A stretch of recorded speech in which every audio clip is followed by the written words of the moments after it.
Remember the storage hierarchy from Part 2? SRAM, or Static Random Access Memory, is near the top of the hierarchy and has less storage but is relatively very fast. DRAM, or Dynamic Random Access Memory, is larger and slower. Each memory cell in SRAM holds one bit called a bistable. These are determined by little pendulums with two different voltages. They are unstable when in the middle, but are in a stable state when either on the left or right. These do not retain memory when the power is off.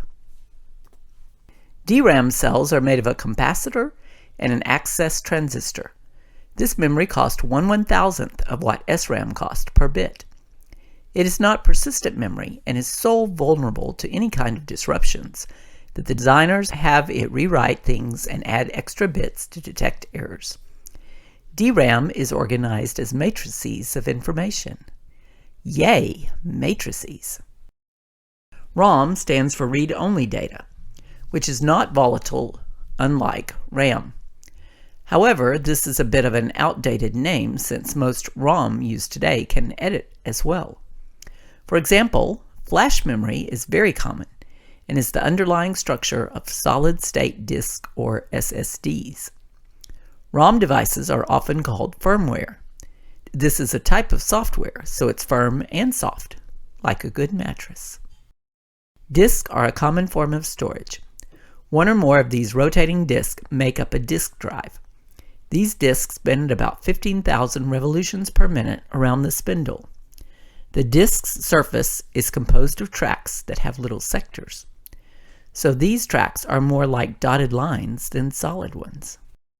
The ARM has read-write heads. It has 2 heads per disk, so there is one for each side. I guess 2 heads are better than 1 for reading both sides of a disk. They move back and forth like a record player in order to read various parts of the disk.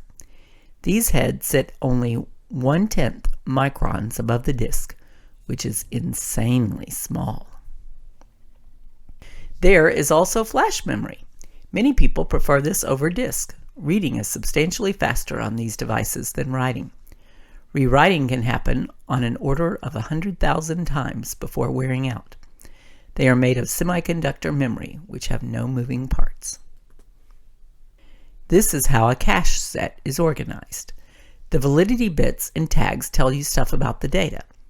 The valid bit indicates if there is useful information there or just garbage. The tag bits identify the blocks. These bits are always the higher order address bits. The cache block has the actual data bits. The cache block always has a super even number of bytes. This is because we like having 2 to the k things. It's our happy place. When we talk about the capacity of a set, we are only including this cache block. Once you know some of the information, you can figure out the rest through math. Yay, math! The cache has 4 sets. Each set has 2 lines, and each line has 8 bytes. This makes the capacity 64. Let's set up the address format. We will need 8 bits to hold the tag, 2 bits to hold the set, and 3 bits to hold the offset. That is to say, log base 2 of the number of possibilities. Let's say we want what's at address 0x08CD. First, we transform this number into binary. Next, we partition off the address space 4 bits at a time starting from the right. Don't worry about the extra on the far left. Those will just always be 0 when we write the address. Then we fill in the blocks.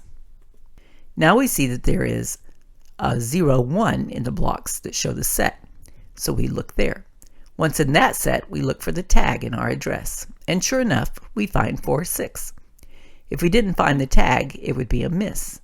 Next, we check the validity. If this bit is a 0, we have a miss, but in this case, it's a 1, so we have a hit. Lastly, we look at the offset bits.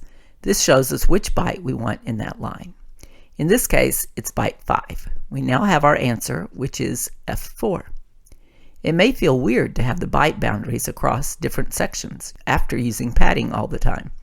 However, this is one time where we go for the least space total. Locality is very important for making things run quickly. Having good spatial locality means that the pieces of information you need are close to each other. It's like how if you're running errands, you want the places you must go to be close to each other, so you don't have to be running around all day. Each symbol represents a block of memory. The size of this block will change depending on which two levels we are discussing. The higher the cache is in the hierarchy, the less space it has, and the faster it is. Let's say we want button. First we look in the higher cache, and there it is. This is called a hit because we found it.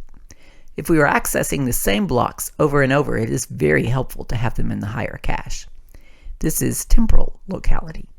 It's much easier to find something you just had despite all those times you thought to yourself, "Where's my phone? I just had that thing." Let's say we want shell. First we look in the higher cache. We don't find it, so this time it's a miss. Then we look in the lower cache. When we find it, we decide we will need it again soon, so we replace beaver with it. The poor beaver loses its habitat by getting evicted and becomes the victim block. Which block becomes the victim varies from one system to another. It can be random, or the least recently used, or any number of other protocols.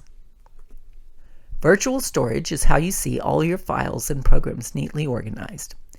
In the physical address space, these pieces get broken up so they will all fit, without constant rearranging and finagling, to try and get them to fit in a reasonable amount of space every time anything changes. The Memory Management Unit, or MMU, is responsible for mapping between the virtual and physical using page tables held by those processes. When you do disk defragging, the blocks of memory are rearranged to make the physical be arranged more like the virtual. This increases spatial locality.